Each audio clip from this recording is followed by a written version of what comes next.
John Hook's Newsmaker starts now.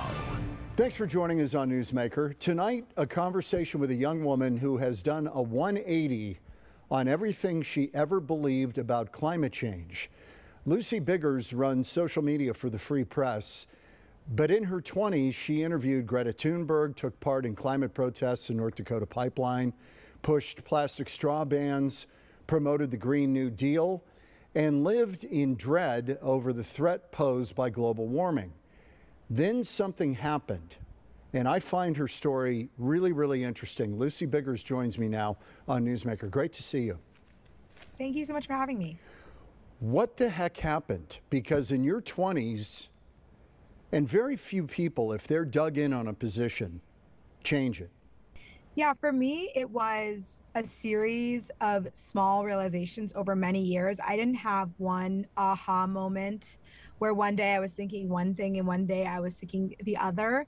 In my 20s, worked in a newsroom where I covered topics like the climate, like you were explaining. I interviewed Greta Thunberg. I covered pipeline protests. I was generally very anti-plastic. So, plastic straw bans, all the things that you can think of as these environmental causes. And even while I was covering it and I was gaining a following, I would kind of see that it didn't quite make sense. You could not kind of follow all of these ideas to their logical conclusion. However, the desire to be seen as good by my peers, to be on the right side of history, and to, help people impacted by climate change. Like, who doesn't want to help the planet? In the case of the pipelines that I protested, they were impacting Native Americans. So I wanted to be a good ally.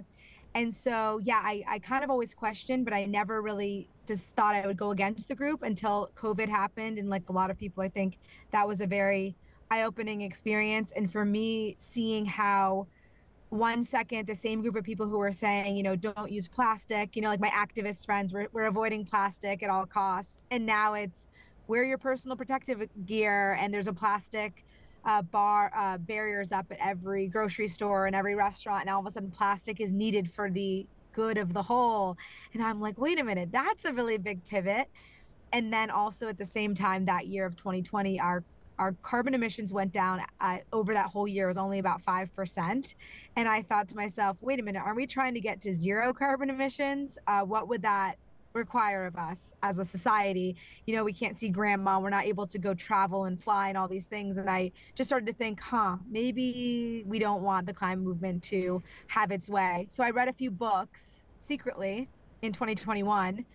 And then Michael Shellenberger's book, Apocalypse Never, is one of them. And then Unsettled by Steve Koonin, right, who is a President Obama appointee. He's huge influence for me. We've had him on the program. Yeah. You had him on? Oh, yeah. Yeah, well, he's amazing. Those are two interesting ones because Michael Shellenberger was celebrated by environmentalists for his stand on climate change, and he's done a complete 180, very similar to you. Steve Koonin, I would say, as a physicist, noted physicist, he was very on the side that this is a problem. We've got to address this now, and he was in the Obama administration. And then when he dug into the scientific underpinnings of the IPCC report in Working Group 1, he came to a much different conclusion. He told me he was shaken because he said the science was much more soft than he thought it was. I was really actually had existential dread about my future as a young person, and about, the idea, should you have kids? Am I going to have an abundant, prosperous life like my parents did? Or is that just a dream of the past? And I just have to sort of hold on to a world in decline that's burning, that we have 10 years left. And so I really. So you believed all that stuff. And let me guess, this may have started in 2006 with Al Gore's Inconvenient Truth? Yes. Okay, exactly. you and millions of kids. Yes. That scared the bejesus out of everybody. Yes. So I think my story is interesting because I'm 35, and so my story starts in 2006. I was 16, and they played Inconvenient Truth when I was in high school. And then I remember being overcome with existential dread, like that day, watching it and feeling really scared. And then pushing that feeling of fear aside, because, you have to just kind of move on with your life. But my sense of reality had changed. My facts that I was now operating off of were different. And the fact that I now believed and walked around with was that the world was burning because of us. And even though I didn't come back to that idea again, it sort of sat in my subconscious for 10 years. And then in 2016, that was like the next wave of environmentalism that happened. And that was when we got Greta Thunberg, we had the protest pipelines, like those all were happening in the 20 teens. And that was kind of where we saw this next wave. And that was when I joined the movement. And that was my way to quell my anxiety, because I thought the world was burning. And so this was how I could help. And I really was just motivated by a desire to be good and to save the planet. Very just naive thinking and very emotional. And ultimately very unreliable sources of just documentaries, environmental documentaries that I watched in like the 20 teens again. And you were probably getting social media bombardment, I'm sure. Right. I was early ages. I was kind of like an early stage adopter of sort of doom scrolling, because I worked at a news company that made videos for social media called Now This. And we were the first company to have our videos automatically play in the Facebook newsfeed and to have text on screen back in 2015 when I joined. So I almost feel like I was an early adopter of what we see now, which is this algorithm activism, you could call it, where you get a surface level understanding of something. It's such a black and white picture. It's very emotional, and it maps onto your personal psychology of what motivates you. And for me, it was a desire to be good and a desire to belong and a desire for meaning. And two things can be true. I don't think there's any debate that we're warming. The global temperature has gone up. Where there's divergence, and this is where I fall, is how big of a deal is this? Right. And I think that's an open question. The doomsayers say it's apocalyptic. Other people are saying it's a problem, but it is not going to be the end of humanity. Even Bill Gates has flipped on that position. There is something happening out there. Do you believe something is changing? And I wonder how much of this has to do, and you're in this world, with Elon Musk taking over X. I have a feeling what you're doing on X right now and on Instagram, that would have been deplatformed in the old days or de-amplified. I'm not sure your voice would have been heard. Yeah, I feel really lucky. I think the timing has been really great for me, but I have to always shout out all the amazing scientists and realists who've been saying this stuff for decades, and they have been kicked out of their jobs. They've been deplatformed. And the way that I think about myself now is I'm a bridge between all this amazing work of the climate realist community and the climate skeptic community and the more online, younger community who's, getting all their information from these short form videos. And so I'm always saying, like, I'm not necessarily saying anything that the climate realists haven't been saying forever, but I'm just saying it in a way that's breaking through. And like you said, the censorship is lightened up, and there's been a vibe shift, as you could say, in the past 2 years, like since Trump 2.0. Mark Zuckerberg also has had more of a hands-off approach to censorship, and YouTube as well. Like 5 years ago, I mean, it was really bad, and at that point I wasn't part of this community yet, so I really have so much respect for people who held down the fort. Yeah, when I do find, though, when I Google this subject, boy, I mean, all of the entries, the first 30 are apocalyptic. Yeah, the information when you Google it, it's crazy. Even my Google, your Google app will suggest articles to you, and it's really crazy what I see on there. I call it climate fear slop.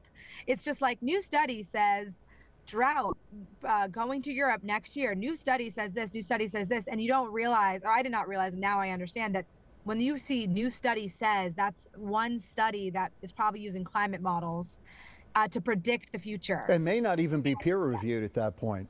Yeah, and these news organizations, they know fear is what people click on. So they have news reporters, and I was one of these people, who aren't questioning the narrative. They're just kind of going along with it without being very skeptical. And so you just have this self-reinforcing thing. And when I come on with my content, you get the occasional people, they'll be like, everything you're saying is misinformation. And I'm like, I just have different sources than you, and my sources are not propped up by the Google search algorithm, but they're all through my network now of realists that I really trust, and following them and reading their books and who they source on things like polar bears, coral reefs, just extreme weather. You know, it's really, really hard to find the accurate information because there's such a bias toward fear. Lucy, when you kind of went through this shift between Shellenberger's book, Koonin's book, and your own kind of questioning, your circle must have not been very happy with you. How did you how did you navigate that? I didn't tell anyone. I didn't tell anyone. No. So I listened to Shellenberger on audio secretly in 2021, and then I left my job where I had been the influencer, and so I had been a public person, and then after 2021 is when I stopped posting. So this is a long time ago now.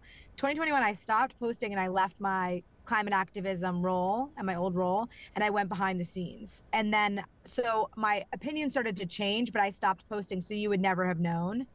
And then I've had 2 kids now in the past 4 years, so that's also like, you know, if you grow a family, you're kind of in a cocoon phase anyway. So I just kind of went radio silent, and I thought, I'm never going to post about this again. I'm at the Free Press now. I'm helping build up Barry's brand, and I'm learning from this experience, and I have my 2 kids, and this is going to be my new normal behind the scenes. But then ultimately this past spring, I just had one of those moments that wasn't like a big, you know, I didn't wake up one morning and all of a sudden change, but I kind of started to take stock of my life because my younger son turned 1, and I was like, okay, what am I really going to do with my life? Am I going to sit on my deathbed one day and say I didn't speak out on all these new opinions because of fear? Or do I really need to start speaking out because of the climate anxiety stuff that we're seeing, because of the bad green policies? And ultimately, I just made the decision to kind of cross the Rubicon and go public in May of this year, which has been amazing. So it's been a huge response. I mean, obviously, we're having this conversation.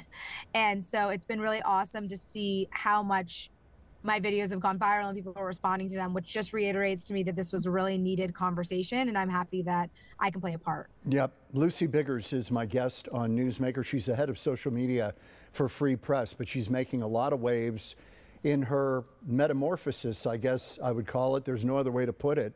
Going from climate activist to much more measured opinions about these matters and what it means and the implications. We're back more with Lucy Biggers in a moment on Newsmaker.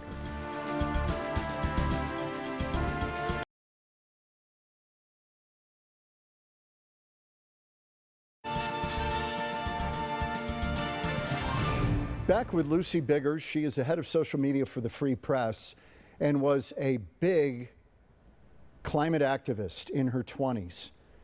And then she's had an enormous shift. She's done a 180. And her story is very interesting, and all of her postings on social media get a lot of traction. So there's an appetite for what Lucy is saying. And as a young person, it's a message that a lot of people are taking to heart. Lucy Biggers back with us. I'm curious, what role do you think media has played in this? I consider much of this a media failure, not to present a more balanced, nuanced view, because there are very credible scientists, physicists, which is to me the gold standard. Climate scientists are kind of a dime a dozen. I hate to say that, but when you get into the physicists and you have top-notch people, Nobel Prize people saying, not sure about this, I don't think this is an apocalypse, you've got to take note of that as a journalist and say, wait a minute, we got to take a look at this. Yeah. The media is such a failure, and I agree with you. I think the people are really surprised when I quote, you know, the IPCC, which is a UN-backed research, and say, look, this is in the IPCC, which I would also argue they're very biased. They're looking for heating. They're looking for these extreme weather trends. That's their job, and they still can't even find it, right? They have these charts that show hurricane rates have not gone up, droughts have not gone up. They're not able to kind of find a signal amongst the noise. They can't find these patterns. Like, we're supposed to have had all these crazy storms, and the patterns aren't there. But then they write these synopsises for the media that are always more biased. The summary. The summary. Thank you. Yeah, that's where the mischief happens.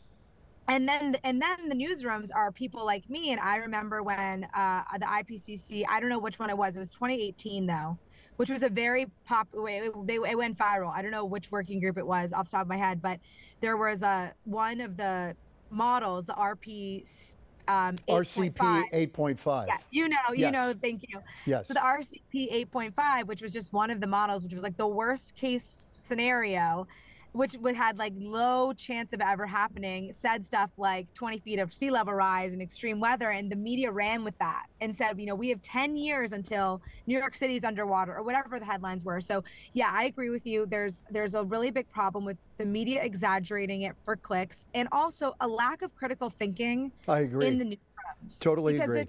They're overcome by the culture and the groupthink. And I will say one thing that really shocked me is, in 2013, President Obama tweeted, 97% of scientists agree climate change is happening, it's man-made, and it's dangerous. And that's not true. No, you're right. And I know we always are talking about now, fake news, and President Trump's Twitter can go so crazy, but no one really acknowledges, like, that tweet was such a piece of misinformation. And no one really looked at it critically, but to say it was man-made and dangerous, that's not what the survey, that is not what the survey asks, where that 97%. Right, it just said, is it happening? Yes. And by the way, in 2019, 500 prominent scientists and professionals sent a registered letter to the UN, to the Secretary General, stating there is no climate emergency, and climate policy should be designed to benefit the lives of people. That was 500 prominent scientists. So you can't tell me that there's not some disagreement in this field, particularly not over the warming. I think there's general agreement on that. I agree. And that CO2 is probably causing it, or is a big factor. I agree. Yeah. But it's not nothing. Yeah. No, it's not nothing. But the implication is that it's life ending. Right. And there is real disagreement over that conclusion. Exactly. Yeah, and I also think the psychological aspect of this is, when I would ever see someone who would speak out against it, my mind categorized that person as a climate change denier. Before I even engaged with what they were saying, I was othering them. And so if I heard 500 scientists spoke out at that time in 2019, I would probably go, oh, they're probably paid off by the fossil fuel industry. That's kind of the go-to. Yeah, and now it's funny because on my side, I get called a fossil fuel shill every single day, or they go, oh, girl, how much is that fossil fuel money? And I've never taken money from the fossil fuel industry, very intentionally, because I need to keep myself clean of that criticism, because I don't want people to be able to dismiss me outright, even though I'm very supportive of the fossil fuel industry, and I'm always talking about their many positive impacts on our life. I mean, they're everything to us, honestly. Yeah. 80% of our energy grid and all this stuff, and anyone who knows anything knows that. I'm curious too, when it comes to the fossil fuels, these are kind of first world problems that we have the luxury to debate here in America because we're so prosperous. Half of the world does not have energy. They've got a dismal standard of living. Their life expectancy is short. And we seem to want to deny these emerging countries the leg up that we had with fossil fuels, abundant energy, to get them on their feet. And it seems very nihilistic and very myopic and not very worldly for people who claim to care. I couldn't agree more. And I think that's when you start to realize that not speaking out against the climate movement for me, it's like not saying something is no longer a neutral act, because the taking these policies to their logical conclusion actually harms people. Like you said, there's like 600 million people in Africa who don't have access to electricity. They're going, and their children are spending all day collecting wood. And so the biggest thing that they could actually have for their prosperity to go from $1 a day to $2 a day is a gas stove, a natural gas stove that runs on like propane or something. And we vilify this technology that would be life-changing, because once you have a stove, your kids aren't collecting wood all day, so they can go to school. Yep. And burning wood is one of the biggest pollutants you can have. And yeah, of course, also wood cover's gone up across the globe. It's something like 25% in some places, because we used to cut it down and now we can keep forests. So it's just like, it's the upside down world when you start to dig into it. And I know sometimes when people come to my content and they see me say something like, I love fossil fuels, or natural disasters or deaths from natural disasters are down 99%. I say some of these facts and they're like, huh? I don't even know how to like compute what you're saying, because the common knowledge on these topics is so dead opposite of what is reality. So when I'm saying the truth, they're looking at me like I truly don't even know what to say. Yeah, no, I know that. And Lucy, I'm interested in why you think that is. Why has this push been so hard? I think it's because it's such an easy story, this idea that modern humanity and by burning of fossil fuels is somehow ruining the planet. And I think it goes back to human psychology. Since the dawn of time, we've had this concept. In Christianity, you would call it original sin. And so we have a psychological part of ourselves that feels like we're a fallen people. And so I think for us as modern humans, we feel like we can't have our cake and eat it too. Like, sure, we have all this modernity, but it's burning and ruining the planet. And so the climate movement story maps onto that existing human psychology of feeling fallen and like we're sinful for just existing. And so it's really hard to counter this with facts because it's just so deeply ingrained in us to feel kind of bad about ourselves. And climate movement, it layers onto that. And then again, the social cost. We've had censorship. We've had people pushed out of their jobs. They've been maligned. The mainstream media, celebrities, our culture, everything reiterates this climate change apocalyptic story over and over again. Do you believe it's changing? Because public polling on this, climate change has gone down dramatically as a concern among voters. Right. It's not. I think it's changing. It's not. And why do you think this is? Is it because the aperture is opened a little bit? The aperture's open a little bit. It's no longer the trendy protest topic that it was in the 2018 when everybody was talking about this. People have moved on to pro-Palestine, to anti-ICE. Like there's always a new algorithm activist thing that's being thrown around. So it's no longer trendy. But I will say the really big problem, and something I'm very passionate about countering, is that at the height of this climate fever in 2019, a lot of blue states enacted climate policies, stuff like, oh, we've got to electrify our heating by 2030 and all these different things. And those policies are really damaging. And I will say, even if a young person's no longer going to go to a protest about climate change, I would say the average young person has the common understanding that the world is burning. They think that we're destroying the planet. Even if they're not going to do anything about it, it adds to this feeling of nihilism and hopelessness. And so my goal with my content is to counter that with facts and have them feel optimistic and live in the reality that this is a really great time to be alive. We have more choice and hope and abundance than our ancestors ever had. Well, this is where the rubber meets the road, because during this time of I would say warming, but mild warming. Right. I mean, warming's it's great. 1.3 degrees in 150 years. Right. It's not exactly apocalyptic. That life has never been better on planet Earth in terms of life expectancy, literacy, prosperity. Mortality. So despite this, that's seen as a threat, we have flourished. And I don't think you'd want to go back to the climate of 1880. That was pretty harsh stuff. I agree.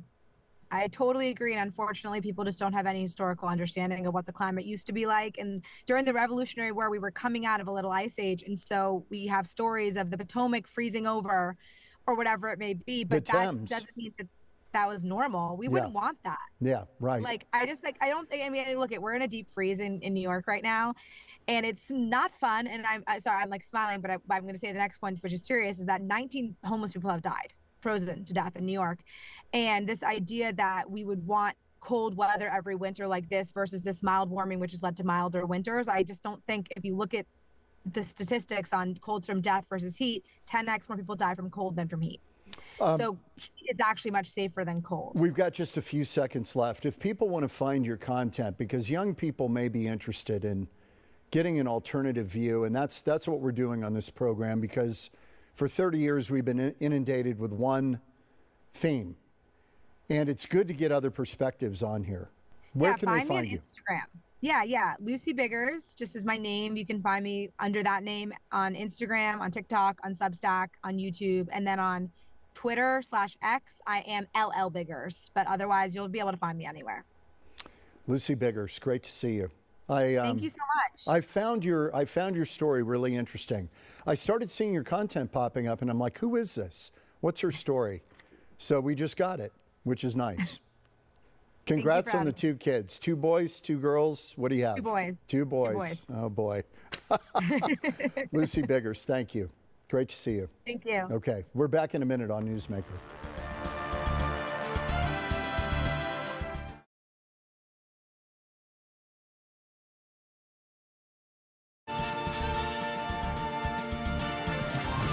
Thanks to Lucy Biggers for spending some time with us, and we will see you next week on Newsmaker.